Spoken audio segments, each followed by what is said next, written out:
It's Leo, the Dachshund, is that right? Exactly.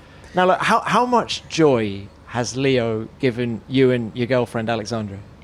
Oh, so much, so much. No, it really changed my life. I've always had pets growing up, but obviously I was still a kid, so it's not like the dog relied on my...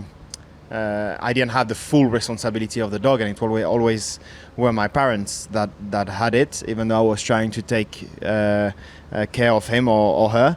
But yeah, and I decided to do that step with Alex. I've always loved dogs in general, and we did, and I absolutely love it. I mean, it's the best thing in the world. I live for 5 minutes, and he's the happiest to see me again. And I don't know, it's just a really, really good What's feeling. the funniest thing he does?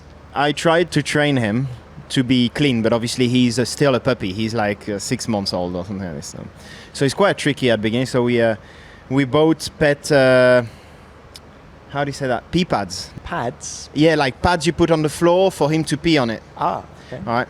And so at first he was peeing basically everywhere in the house, and every time I was like, no, Leo, and I was taking him and putting him on the pee pad to make him understand that's where you need to pee.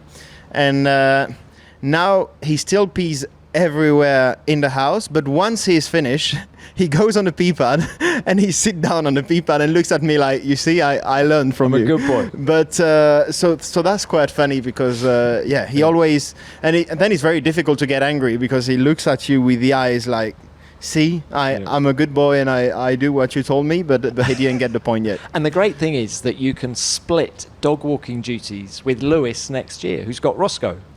Exactly. I mean, in Silverstone, we had both of our motorhomes close to each other, and we bumped into each other both walking our dogs.